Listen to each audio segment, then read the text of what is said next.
To verify your Afterpay account, you need to confirm your identity.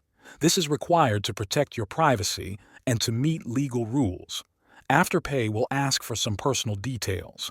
All the information you share is handled according to their privacy policy, which you can view on their official website. You can start the verification process by opening the Afterpay app. Tap the message icon to contact support, or use the link in the app to begin. You can also visit the official Afterpay website to find the same options.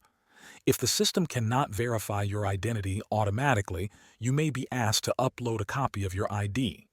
This helps Afterpay complete the review manually. Make sure the photo of your ID is clear and easy to read.